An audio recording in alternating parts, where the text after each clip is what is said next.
Bismillahirrahmanirrahim. Assalamualaikum warahmatullahi wabarakatuh. Selamat pagi anak-anak. Apa kabarnya anak-anak hari ini? Ya. Apa kabarnya anak-anak hari ini? Alhamdulillah sehat. Alhamdulillah sehatnya. Semoga semuanya dalam keadaan sehat walafiat. Kembali lagi dalam program pembelajaran virtual kelas 6 Kecamatan Pekalipan, Kota Cirebon bersama Ibu Dini Aryani dari SDN Pegajahan 3. Anak-anak, meskipun kita masih dalam masa pandemi, tapi kita harus tetap semangat ya.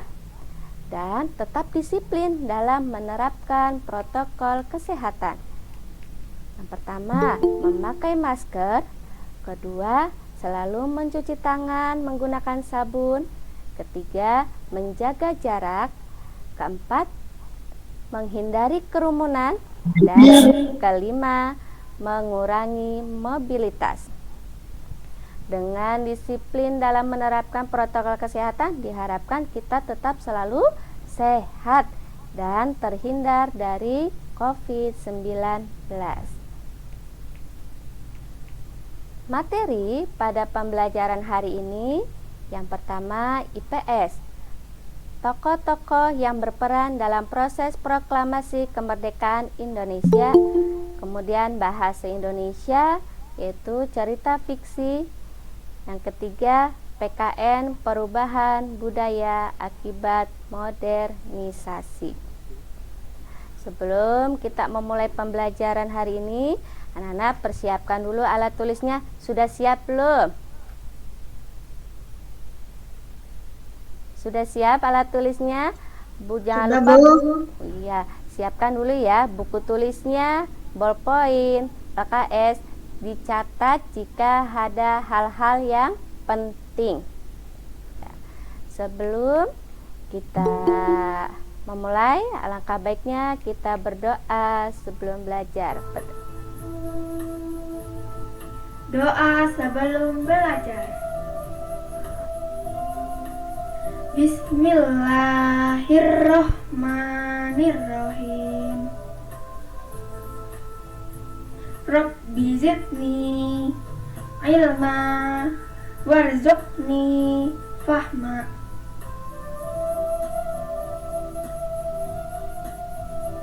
Artinya, ya Allah, tambahkanlah aku ilmu dan berilah aku rezeki akan kepahaman.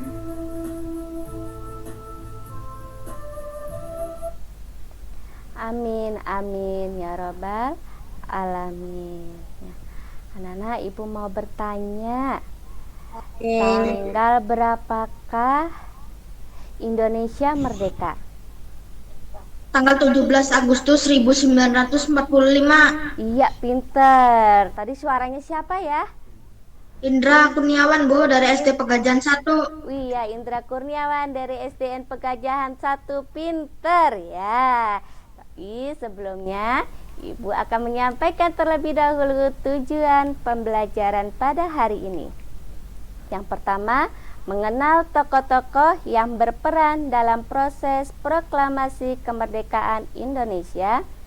Yang kedua, mengasosiasikan cerita fiksi yang didengar atau dibaca dengan meringkas dan mengembangkan cerita tersebut dengan penuh kreativitas. Ketiga, menjelaskan perubahan budaya yang terjadi sebagai akibat dari modernisasi. Tadi anak-anak kata Indra Kurniawan dari SDN Pegajahan 1 bahwasanya Indonesia merdeka itu tanggal 17 Agustus ya 1945 ya. Pada tanggal tersebut Indonesia merdeka. Nah, untuk lebih semangatnya lagi dalam belajar hari ini, yuk kita sama-sama menyanyikan lagu Hari Merdeka.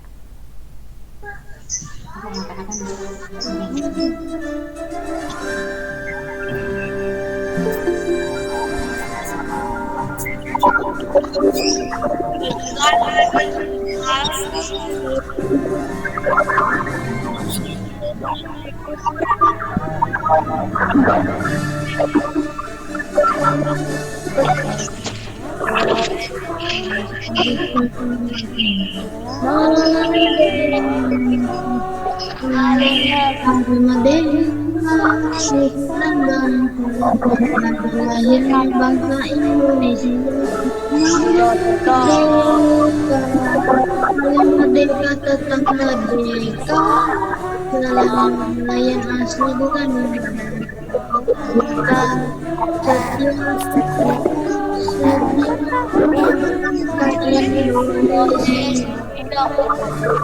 setia membela negara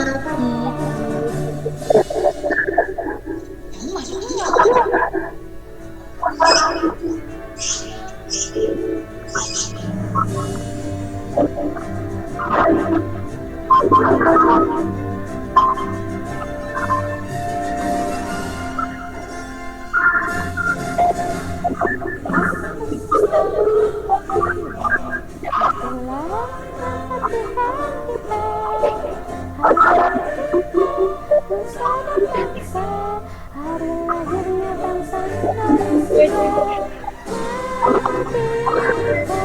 Sekali merdeka tetap merdeka. Asik kartun pada mempertahankan Indonesia. Tetap setia, tetap setia membela negara kita.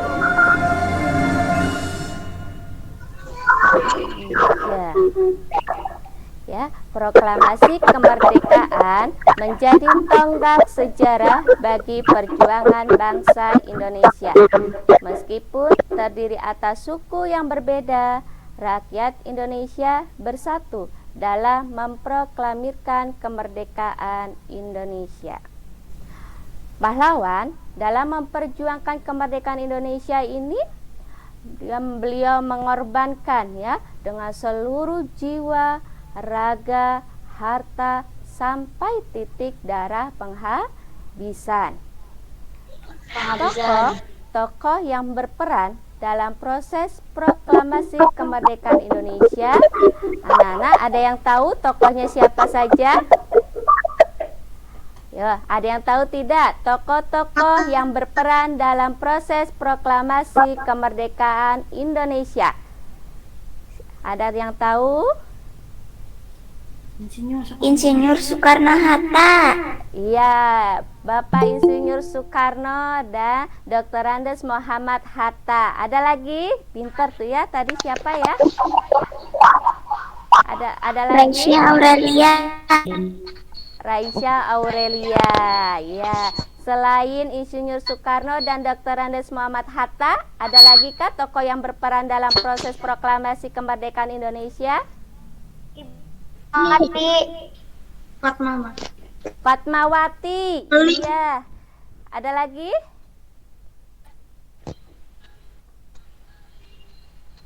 Ya, untuk lebih jelasnya kita simak ya video berikut ini.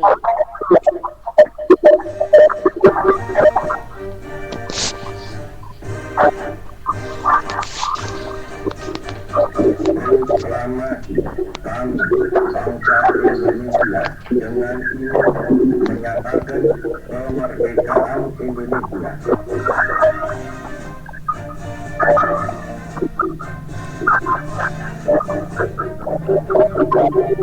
Soekarno merupakan presiden pertama Indonesia yang lahir pada 6 Juni 1901.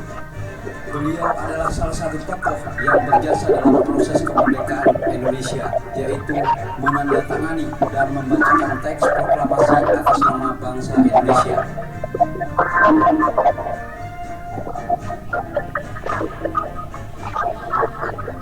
Muhammad Hatta yang lahir di Bukit Tinggi, Sumatera Barat 12 Agustus 1902 merupakan wakil presiden Indonesia pertama yang juga ikut menandatangani teks proklamasi kemerdekaan.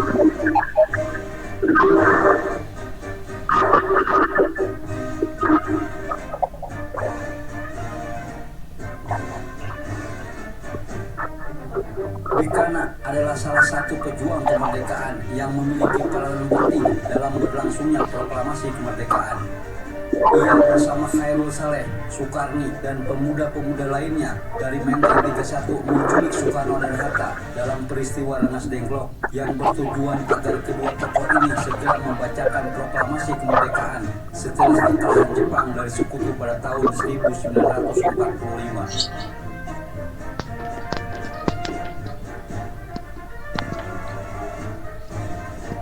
Ahmad Subarjo yang lahir di Karawang, Jawa Barat tanggal 23 Maret 1896 adalah Menteri Luar Negeri Indonesia yang pertama dan merupakan tokoh golongan tua yang berperan dalam persiapan proklamasi kemerdekaan Indonesia. Ahmad Subarjo berperan dalam melakukan perundingan dengan para pemuda yang menculik Soekarno-Hatta dan berhasil meyakinkan para pemuda tersebut untuk mengembalikan Soekarno dan Hatta ke Jakarta.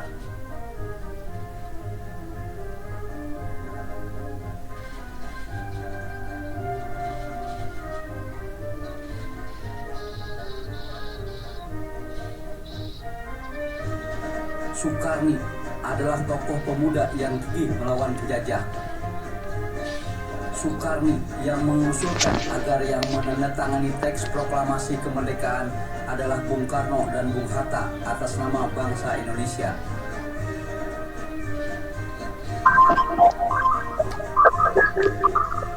Fatmawati adalah istri Presiden Republik Indonesia pertama Soekarno yang memiliki peranan penting dalam pembuatan Sangsaka Merah Putih yang turut dikibarkan pada upacara proklamasi kemerdekaan Indonesia di Jakarta pada tanggal 17 Agustus 1945.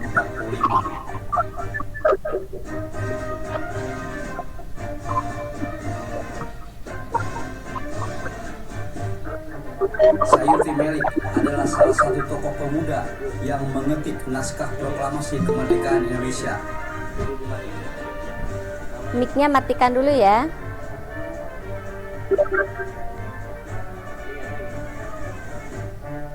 Burhanuddin Muhammadiyah atau BMDiyah adalah seorang tokoh pers yang berjasa dalam kemerdekaan Republik Indonesia.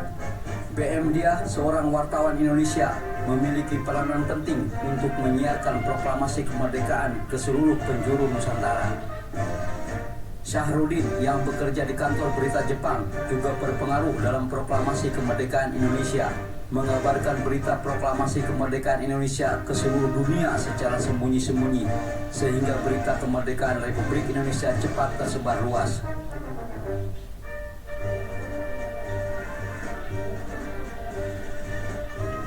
Abdul Latif Hendraningrat lahir di Jakarta tanggal 15 Februari 1911, adalah seorang prajurit peta yang berpangkat Sodanco bersama Suhud Sastrokusumo, seorang pemuda dari barisan pelopor, dan seorang pemudi Surastri Karma Trimurti mengibarkan bendera merah putih setelah Soekarno membacakan teks proklamasi pada tanggal 17 Agustus 1945.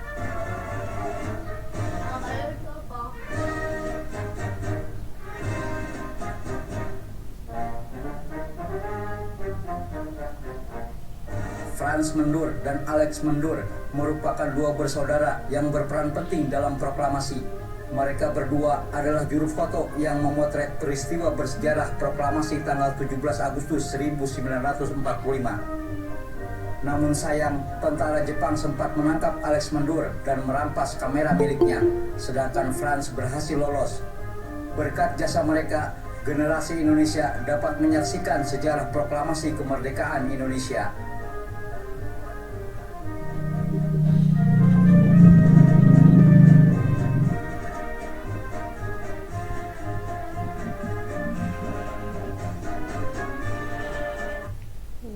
Itulah ya anak-anaknya 10 tokoh yang berperan dalam proses proklamasi kemerdekaan Indonesia.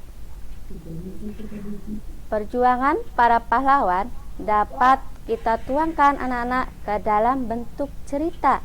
Ada cerita non-fiksi dan ada juga cerita fiksi. Nah, sekarang Ibu mau bertanya nih anak-anak, siapakah yang masih ingat pembelajaran sebelumnya tentang cerita fiksi? Yo, Cerita yang bersifat nyata. cerita yang bersifat nyata. Cerita yang buat khayalan. Cerita yang bersifat hayalan. Siapakah suara siapa itu? Yang tadi menjawab cerita yang bersifat hayalan.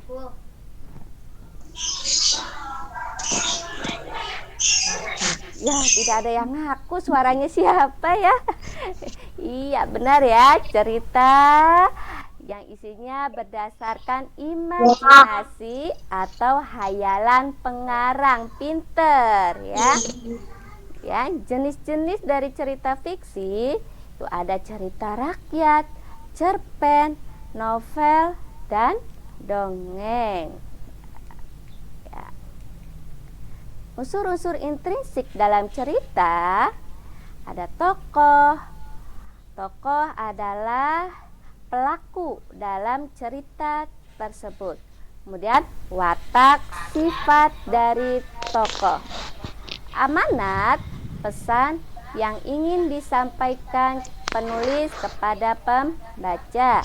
Alur, urutan kejadian dalam cerita. Sedangkan latar adalah tempat, waktu terjadinya peristiwa dalam cerita.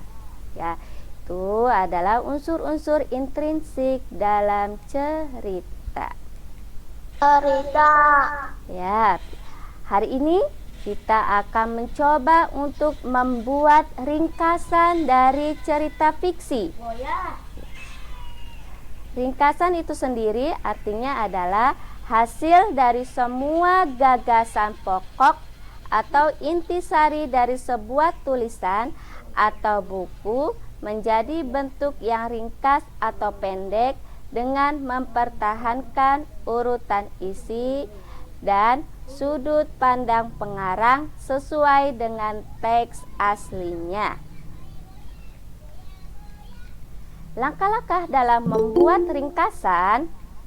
Yang pertama, kita harus membaca teks asli. Ya, membaca teks aslinya dari paragraf pertama sampai paragraf terakhir dengan sungguh-sungguh. Kemudian setelah teks tersebut dibaca, anak-anak tentukan gagasan pokok dari tiap paragraf. Kemudian yang terakhir itu menulis ringkasan. Ibu memiliki sebuah cerpen, ya, cerita pendek yang berjudul Kejujuran Wina oleh Francisca Emilia. Ya, aku bacakan ya. Menjelang malam hari di sebuah rumah di Banyumanik, Semarang, seorang siswa kelas 6 SD, Wina, baru ingat kalau esok pagi harus mengumpulkan tugas menulis cerpen. Wina lalu mencoba mengerjakan tugas itu. Namun hanya beberapa kalimat yang berhasil ia selesaikan. Selanjutnya buntu. Pandangan Wina lalu tertuju pada tumpukan majalah di rak buku. Ada beberapa majalah tua koleksi ibunya. Wina tiba-tiba mendapat akal. Ia tahu di majalah itu ada kolom untuk anak-anak yang memuat cerita anak. Wina lalu memilih salah satu cerita. Ia menyalin cerita itu. Selanjutnya, esok paginya di kelas, Wina segera mengumpulkan tugasnya kepada Boy, si ketua kelas. Tera, teman sebangkunya, lalu menyapa Wina. Cerpenmu sudah selesai, Wina? Sudah, Tera, jawab Wina ragu. Aku menyalin dari majalah ibuku. Tapi jangan bilang siapa-siapa ya, bisik Wina. Tera terbelalak. Loh, itu namanya kamu jadi plagiator, Win. Plagiator? Wina balik bertanya. Iya, kamu mencontek karya orang lain. Berarti kamu plagiator. Tapi ini kan hanya untuk tugas sekolah. Kilah Wina. Tetap saja plagiat, Win. Tidak baik. Tegas Tera. Bel, masuk jam pelajaran pertama berbunyi. Wina tidak dapat berkonsentrasi sepanjang pelajaran. Ucapan Tera tentang plagiator terus mengusiknya. Saatnya Bu Indi memasuki kelas. Wina gemetar, menahan degup jantungnya berdetak hebat. Ya, Bu Indi masuk kelas dengan membawa setumpuk kertas tugas menulis cerpen yang telah dikumpulkan melalui boy ketua kelas. Bu Indi memang meminta tugas dikumpulkan lebih awal agar beliau punya waktu untuk membaca dan memeriksa pekerjaan murid-muridnya. Ibu sudah membaca cerita-cerita kalian. Ada satu cerpen yang bagus sekali. Bu Indi diam sejenak.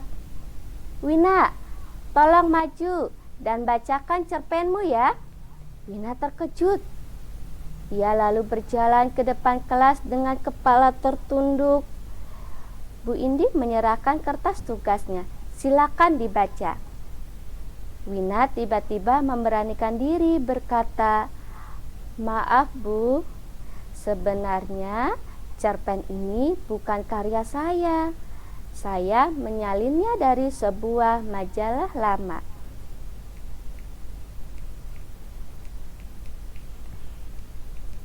Lanjut. Terdengar helaan napas Bu Indi. Ruang kelas mendadak senyap. Baiklah, kembalilah ke bangkumu Wina, kata Bu Indi. Anak-anak mengambil karya orang lain dan diakui sebagai milik sendiri, itu namanya menjiplak atau plagiat. Itu perbuatan yang tidak baik, kata Bu Indi. Wina menunduk semakin dalam. Namun, ibu juga menghargai kejujuran Wina. Butuh keberanian besar untuk mengakui kesalahan. Wina telah bersikap sportif. Namun, Wina tetap harus mengumpulkan tugas cerpen buatan sendiri besok pagi. Wina mendesah lega karena mendapatkan kesempatan untuk memperbaiki kesalahannya. Ia berjanji akan mengumpulkan cerpen karyanya sendiri tepat waktu seperti yang diminta Bu Indi. Ya, itu dia anak-anak. Nah, judulnya Kejujuran Wina Francisca Emilia. Nah, ibu tanya, dalam cerpen tersebut siapakah tokoh utamanya dalam cerpen yang berjudul Kejujuran Wina? Ayo, anak-anak, siapa yang bisa menjawab tokoh utamanya siapa? Wina. Wina, iya pintar. Iya, Wina ya. Kemudian, bagaimana watak dari Wina? Ayo, jujur. Pemberani dan jujur. Pemberani dan jujur, pintar. Ada lagi yang lain? Ya, mengakui kesalahan berarti apa itu? Berani. Iya, berani jujur. Oke, berani jujur ya, sportif dan bertanggung jawab. Kemudian, hal yang kamu sukai tentang tokoh utama. Ayo, apa? Hal yang kamu sukai tentang Wina. Ayo. Ya. Yang anak-anak sukai dengan tokoh Wina itu apa?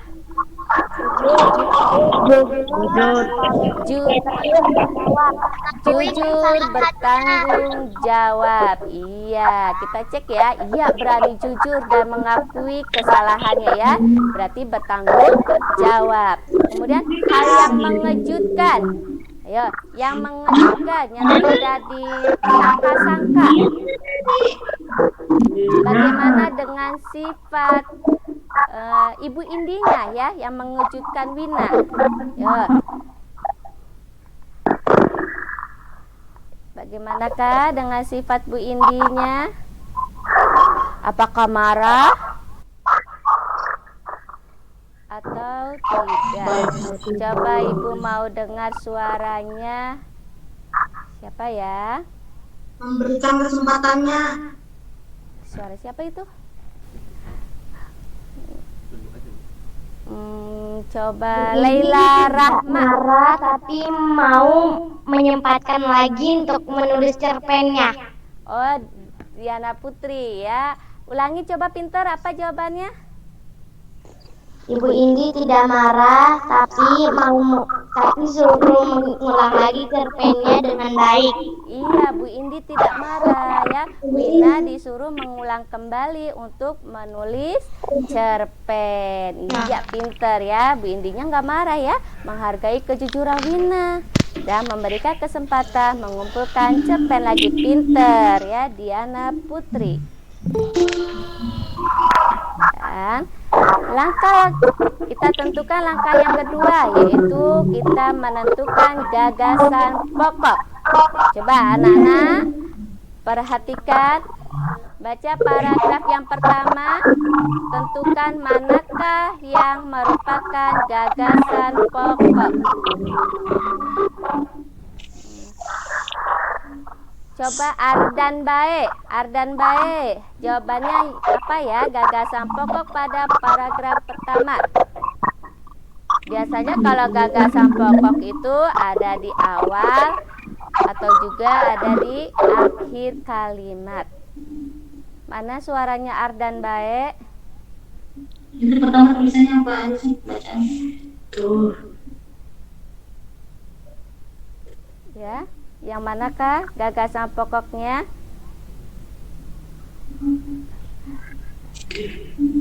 Ya ada. Coba Hotimatea.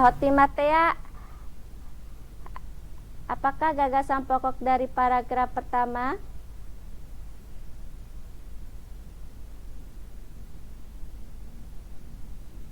Tidak tahu juga. Yuk, kalau tidak ada yang tahu, coba kita cek ya. Ya, ini dia paragraf pertamanya adalah menjelang malam hari di sebuah rumah di Banyumanik, Semarang, seorang siswa kelas 6 SD, Wina baru ingat kalau esok pagi harus mengumpulkan tugas menulis cerpen. Ya, kemudian gagasan pokok paragraf kedua. Yang mana? Coba Ini kan itu gagasan pertama sekarang nggak ada Aulia Nur Hidayah. pada tumpukan. Iya, tadi? Iya, pinter. Pandangan Wina lalu tertuju pada tumpukan majalah di rak buku. Iya, pinter ya. Selanjutnya, esok paginya di kelas. Ayo, paragraf ketiga. Yang manakah? Esok paginya di kelas Wina segera mengumpulkan tugasnya kepada boy ketua kelas. Iya, pinter. Indra Kurniawan dari Pegajahan 1 ya. Ya. Kemudian paragraf berikutnya. Ayo, paragraf berikutnya. Sudah Jawab Wina menyalin. aku menyalin dari majalah ibuku. Jawab Wina, ibu aku menyalin dari majalah ibuku. Menyalin dari majalah ibuku.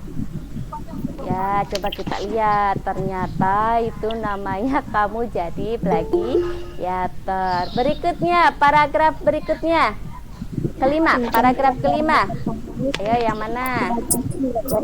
Bel masuk, jam pelajaran pertama berbunyi. Pintar. Iya, paragraf kelima gagasan pokoknya bel masuk, jam pelajaran pertama berbunyi. Dan paragraf selanjutnya ke-6. Bu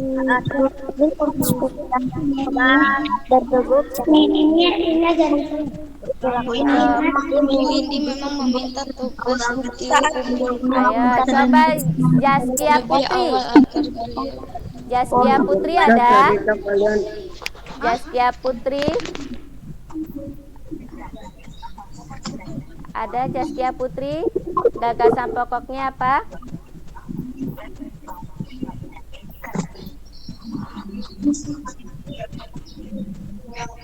Ya, tidak ada jawaban. Kemudian Ibu coba lempar ke Rifki Alim. Rifki Alim bisa menjawab gagasan Membaca cerita-cerita kalian. Pena. siapa? Rifai apa Rifai? Ya. Membaca cerita-cerita kalian yang bagus sekali. Ya, itu paragraf yang 7, yang ke-6, yang atasnya pinter. Indi memasuki kelas Wina. Iya pinter. Saatnya Bu Indi memasuki kelas. Iya, 100 buat Rifai. Ya. Kemudian paragraf selanjutnya. Namanya bukan Rifa. Cerita-cerita kalian yang sangat membaca cerita. Iya, pinter. Suara siapakah itu? Ya, gagasan pokoknya Ibu sudah membaca cerita-cerita kalian. Kalau ini kan bacanya Rifa. Selanjutnya, Rifa. Ya kan? Mina tiba-tiba memberanikan dari berkata maaf Bu. iya pintar. Wina tiba-tiba memberanikan diri berkata maaf Bu. Ya, kemudian selanjutnya Mendengar pas maaf Indi.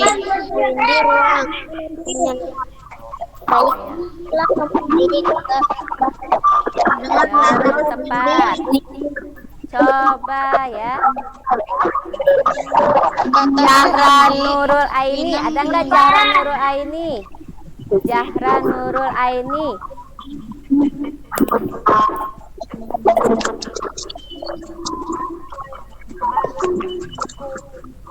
Zahra Nurul Aini ada?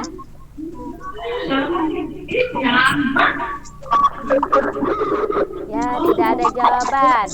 Gagasan pokoknya adalah anak-anak mengambil karya orang lain dan diakui sebagai milik sendiri. Itu namanya menjiplak atau plagiat, perbuatan yang tidak baik. Yo, mic-nya dimatikan dulu ya. Ya. Gagasan berikutnya adalah Ibu juga menghargai kejujuran Wina. Ya, dan paragraf yang terakhir gagasannya, ia berjanji akan mengumpulkan cerpen karyanya sendiri tepat waktu seperti yang diminta Bu Indi. Itu dia anak-anak gagasan pokok. Dari gagasan-gagasan pokok tersebut kita gabungkan ya, dan kita buat menjadi ringkasan. Ya, ringkasan dari cerpen berjudul Kejujuran Wina. Menjelang malam hari, di sebuah rumah di Banyumanik, Semarang, seorang siswa kelas 6 SD, Wina, baru ingat kalau esok pagi harus mengumpulkan tugas menulis cerpen. Pandangan Wina lalu tertuju pada tumpukan majalah di rak buku. Esok paginya di kelas, Wina segera mengumpulkan tugasnya kepada Boy, si ketua kelas. Tera temannya berkata, itu namanya kamu jadi plagiator. Kemudian bel masuk jam pelajaran pertama berbunyi. Wina pun gelisah. Saatnya Bu Indi memasuki kelas. Ibu sudah membaca cerita-cerita kalian. Dan Wina tiba-tiba memberanikan diri berkata, maaf Bu, Wina telah menyalin cerita dari majalah. Bu Indi menjelaskan kepada anak-anak mengambil karya orang lain dan diakui sebagai milik sendiri itu namanya menjiplak atau plagiat. Itu perbuatan yang tidak baik. Ibu juga menghargai kejujuran Wina. Wina berjanji akan mengumpulkan cerpen karyanya sendiri tepat waktu seperti yang diminta Bu Indi. Jadi anak-anak, ringkasan cerpen kejujuran Wina. Jadi anak-anak ketika mendapatkan tugas dari Bapak Ibu guru di sekolah, anak-anak harus mandiri mengerjakan sendiri ya. Tidak boleh mencontek, menjiplak, menyalin dari orang lain, karena itu namanya plagiat, perbuatan yang tidak baik. Kemudian dari awal kemerdekaan sampai sekarang ini, bangsa Indonesia telah mengalami perubahan-perubahan ke arah yang lebih baik, ke arah yang maju, atau disebut dengan modernisasi, yaitu berarti proses menuju masa kini atau proses menuju masyarakat modern. Modernisasi dapat pula berarti perubahan dari masyarakat tradisional menuju masyarakat yang maju. Selanjutnya,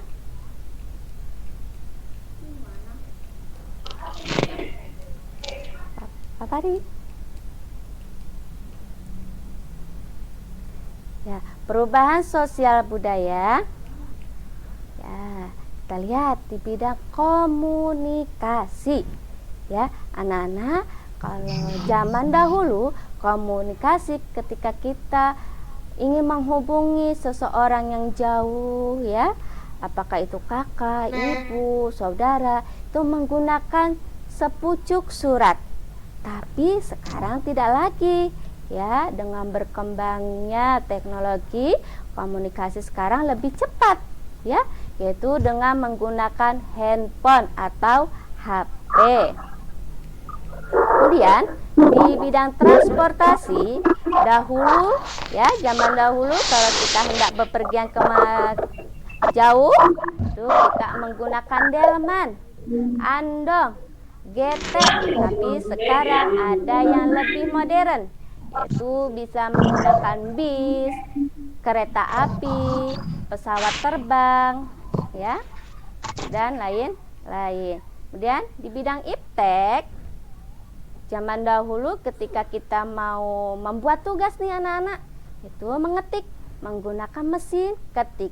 Tapi sekarang menggunakan laptop ataupun komputer.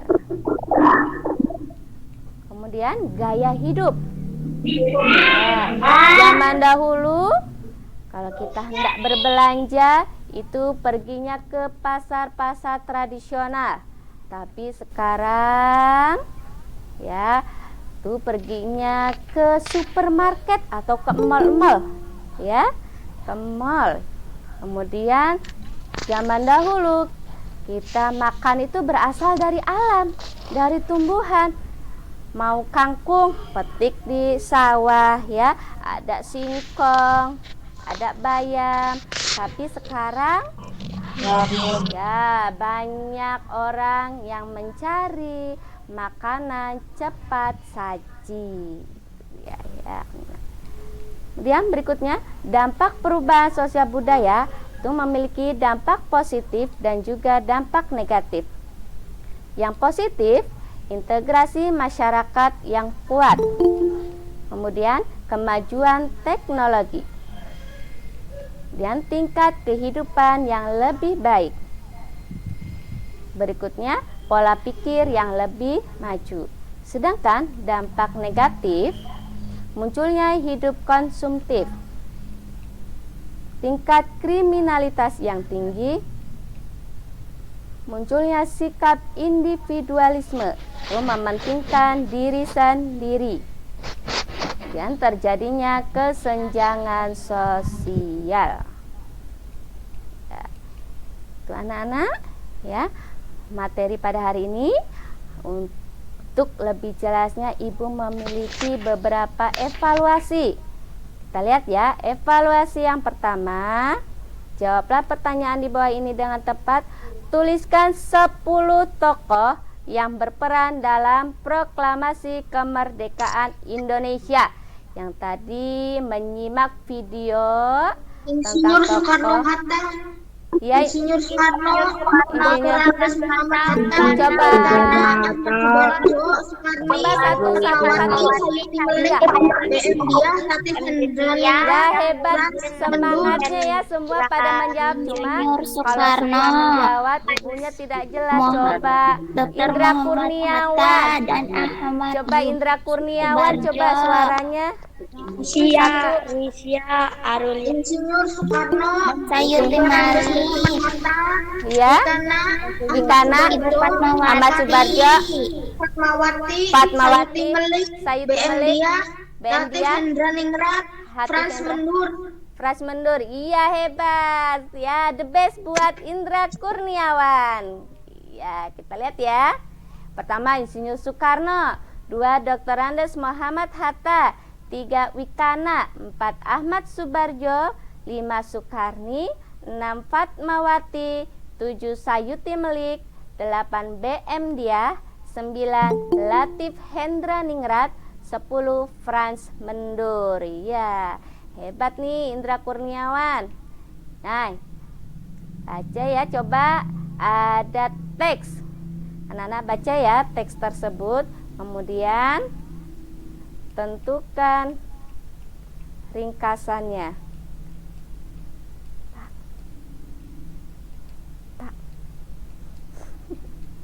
Ada yang bisa? Ringkasan dari teks tersebut.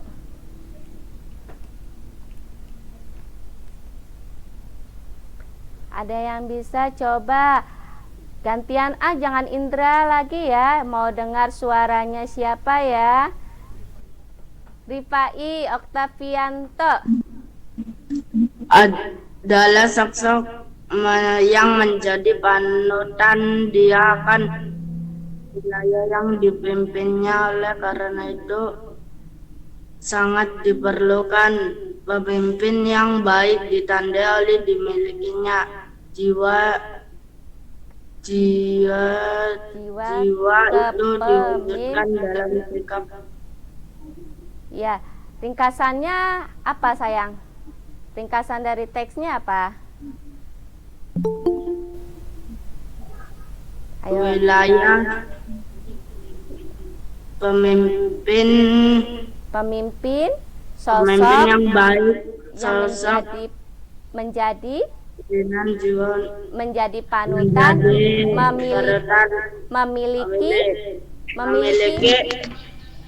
memiliki apa? Jiwa apa? Jiwa itu diwujudkan dalam sikap Ya, bijaksana. jiwa kepemimpinan. Iya, pintar. Ya, jadi ringkasannya adalah pemimpin sebagai panutan harus memiliki jiwa kepemimpinan. The best buat Rifai. Ya. Kemudian ketiga,